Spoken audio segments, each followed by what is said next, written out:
रीना एक बहुत ही होनहार और ईमानदार स्टूडेंट थी। उसका परिवार बहुत गरीब था, जिस कारण रीना को स्कूल में सबके सामने शर्मिंदा होना पड़ता था। लेकिन रीना ने अपनी मेहनत और लगन से अपने परिवार की गरीबी को दूर कर दिया। रीना 5वीं क्लास की छात्रा थी। वो दौड़ी दौड़ी स्कूल की तरफ जा रही थी, लेकिन जब वो स्कूल पहुंची तो उसकी क्लास शुरू हो चुकी थी। वो जब अपनी क्लास में पहुंची तो मैडम ने उसे दरवाजे पर ही रोक दिया। रुक जाओ रीना, तुम आज भी लेट आई हो। ये तुम्हारी रोज की आदत बनती जा रही है। आज तुम्हें इसकी सजा मिलेगी। लेकिन मैडम, मैंने जानबूझकर लेट नहीं किया। मैं कुछ नहीं सुनना चाहती। आज तुम सारा दिन क्लास के बाहर खड़ी रहोगी। रीना ने मैडम की बात का कोई जवाब नहीं दिया और चुपचाप क्लास के बाहर खड़ी हो गई। दरअसल रीना के घर से स्कूल की दूरी पूरे 5 किलोमीटर थी। रीना अपने घर से स्कूल तक रोज पैदल आया करती थी, क्योंकि उसके पास रिक्शे या स्कूल बस का किराया देने के लिए पैसे नहीं थे। रीना के माता पिता बहुत ही गरीब थे। रीना के पिता सब्जी बेचा करते थे। उससे उनकी जो कमाई होती, उससे उनका गुजारा किसी तरह से चल पाता था। लेकिन रीना के माता पिता रीना को पढ़ाना चाहते थे, इसलिए उन्होंने रीना का एडमिशन स्कूल में करवा दिया था। उस दिन रीना क्लास के बाहर खड़ी रही, लेकिन उसका सारा ध्यान क्लास के अंदर पढ़ा रही मैडम पर था।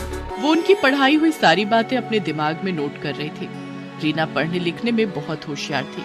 जब सारा दिन खत्म हो गया तो मैडम ने रीना को क्लास के अंदर बुलाया और कहा, रीना, कल से समय पर स्कूल आना, नहीं तो तुम्हें स्कूल में एंट्री नहीं मिलेगी। और ये क्या है? अभी तक तुमने नई स्कूल ड्रेस नहीं सिलवाई है। तुम्हारी शर्ट में कितने पैबंद लगे हुए हैं। मैडम, मैंने मम्मी पापा से कहा था, लेकिन अभी उनके पास पैसे नहीं हैं। जब पैसे होंगे तो वो मेरे लिए नई स्कूल ड्रेस ला देंगे।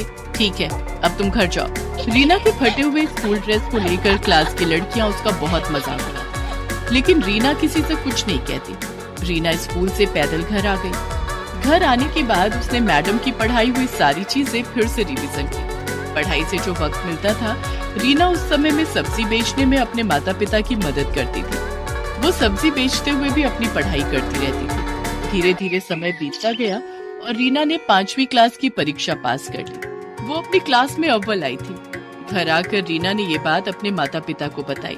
रीना बेटिया, ये तो बहुत अच्छी बात है। तू खूब मन लगाकर पढ़ाई कर। देखना, एक दिन तू बहुत बड़ी अफसर बनेगी। लेकिन बाबा, इस बार मैं पुरानी किताबों से नहीं पढ़ूंगी। इस बार मुझे भी नई किताबें चाहिए। मेरी पुरानी किताबें देखकर मेरी सहेलियां मेरा मजाक उड़ाती हैं।